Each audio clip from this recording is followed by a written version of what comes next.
Poucas figuras do cristianismo carregam tamanha injustiça histórica quanto Maria Madalena. Por mais de 1000 anos, sua imagem foi confundida com a de uma mulher pecadora, associação que os próprios evangelhos jamais fizeram. A origem desse equívoco remonta ao ano de 591, quando o Papa Gregório Magno, em uma homilia proferida em Roma, fundiu 3 figuras distintas do Novo Testamento.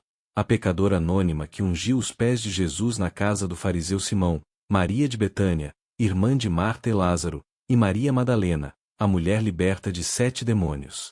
Essa leitura, sem respaldo nos textos originais, difundiu-se pela tradição ocidental e moldou, por séculos, a forma como Madalena foi lembrada na arte, na pregação e na devoção popular.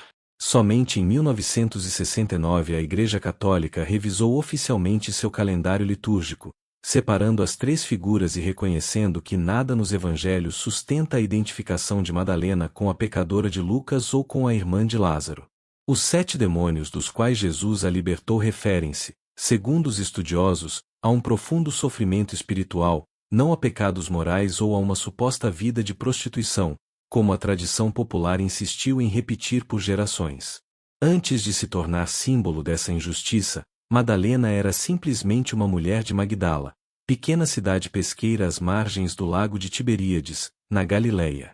Escavações arqueológicas revelaram ali ruínas de mercados, casas e uma antiga sinagoga, vestígios do mundo simples em que ela viveu antes de encontrar Jesus. Liberta daquele sofrimento, Madalena deixou tudo para segui-lo, tornando-se uma das mulheres que sustentavam com seus próprios bens o grupo de discípulos que o acompanhava pelas estradas da Galileia. Sua fidelidade se provou quando o perigo cresceu. Enquanto muitos discípulos fugiram diante da prisão do Mestre, Madalena seguiu até o Calvário, testemunhando a crucificação ao lado da Virgem Maria e do discípulo amado, e acompanhou o sepultamento apressado do corpo antes do início do sábado. Na manhã seguinte, ainda escuro, Madalena voltou ao túmulo com especiarias e o encontrou vazio. Correu para avisar os apóstolos, e ao retornar chorando junto à entrada da tumba, ouviu seu próprio nome pronunciado por aquele que julgava perdido. Reconheceu a voz de Jesus ressuscitado e recebeu dele a missão de anunciar aos apóstolos que o Senhor havia ressuscitado, tornando-se assim a primeira testemunha da ressurreição. Por esse motivo, escritores cristãos antigos, entre eles Santo Tomás de Aquino, chamaram-na de apóstola dos apóstolos. Ela não receberá autoridade sacerdotal, mas cumpriu um papel único, o de primeira mensageira da alegria pascal, título que a Igreja voltou a reconhecer oficialmente em 2016, quando o Papa Francisco elevou sua celebração ao grau de festa litúrgica. Depois de Pentecostes, os evangelhos silenciam sobre seu destino. É aqui que a tradição cristã, sobretudo na França, assume um papel decisivo na memória popular de Madalena. Segundo antigos relatos medievais, quando as perseguições contra os cristãos se intensificaram em Jerusalém, Madalena, junto com Marta, Lázaro, Maximino e outros companheiros, teria sido posta ao mar em uma embarcação sem remos e sem leme. As correntes teriam conduzido essa frágil barca até a costa da Provença, local hoje pertencente à França.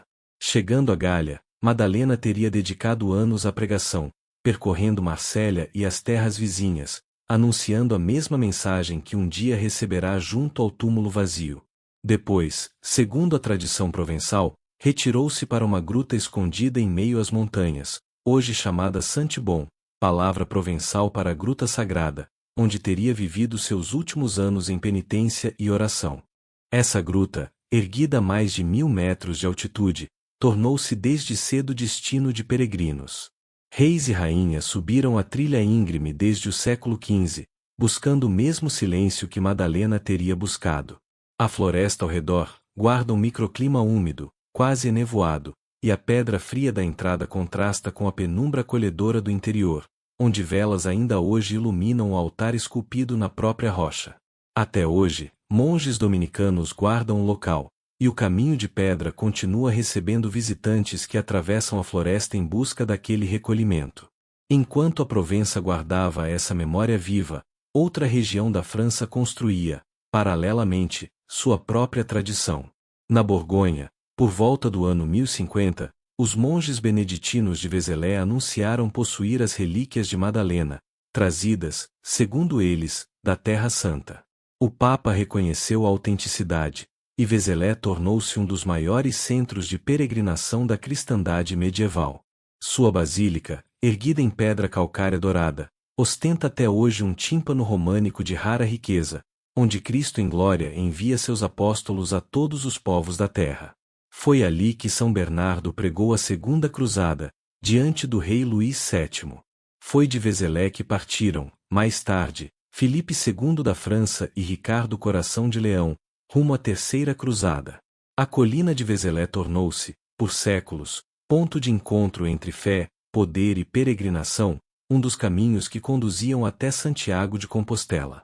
Essa glória, no entanto, começou a declinar quando surgiu uma nova descoberta na Provença. Em dezembro de 1279, Carlos de Salerno, sobrinho do rei São Luís, ordenou escavações sob a igreja de São Maximino. Ali, no subsolo, encontrou um sarcófago de mármore, acompanhado de uma inscrição explicando por que as relíquias haviam sido escondidas séculos antes, durante as incursões sarracenas. O Papa Bonifácio VIII reconheceu a autenticidade dos restos, e Carlos obteve autorização para confiar sua guarda aos frades dominicanos. Assim nasceu, no início do século XIV, a Basílica de São Maximino, hoje considerada a terceira tumba mais venerada da cristandade, depois do Santo Sepulcro em Jerusalém e da tumba de São Pedro em Roma. Suas naves góticas, altas e sóbrias, foram erguidas lentamente ao longo de mais de 2 séculos, abrigando em sua cripta antigos sarcófagos esculpidos ainda no tempo do Império Romano. A partir daquele momento, a devoção deslocou-se progressivamente da Borgonha para a Provença. Vézelay permaneceu importante, mas perdeu seu antigo protagonismo. Séculos depois, durante as guerras de religião, huguenotes protestantes queimaram parte das relíquias guardadas em sua cripta, ferida que a memória local jamais esqueceu. Em São Maximino, ao contrário, o culto floresceu. Peregrinos de toda a Europa passaram a subir até a gruta de Sambon e depois descer a cripta da Basílica, onde um relicário dourado preserva, segundo a tradição, o crânio de Madalena. A Revolução Francesa ameaçou destruir esse patrimônio, e muitos conventos foram fechados naquele período conturbado, seus claustros silenciados e seus altares despojados. Mas no século XIX, o padre dominicano Henri Lacordaire dedicou-se a restaurar o santuário, devolvendo aos dominicanos a guarda do local e reacendendo a antiga devoção.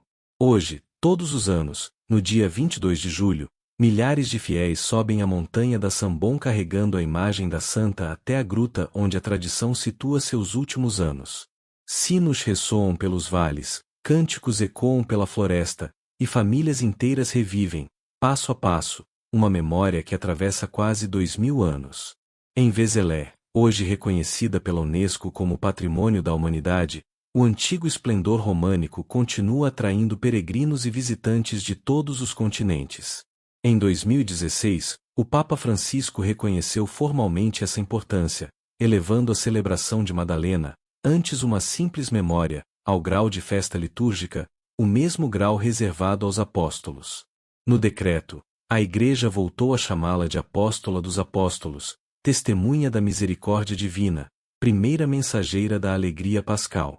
Entre a gruta silenciosa da Provença e as arcadas românicas de Vézelay, a memória de Maria Madalena atravessou impérios, guerras e revoluções sem jamais desaparecer. Talvez porque sua história não pertença apenas ao passado. Ela permanece viva onde quer que alguém, ainda hoje, escute seu próprio nome pronunciado em meio à dor, e reconheça, como ela reconheceu naquela manhã, que a esperança pode nascer exatamente onde tudo parecia perdido.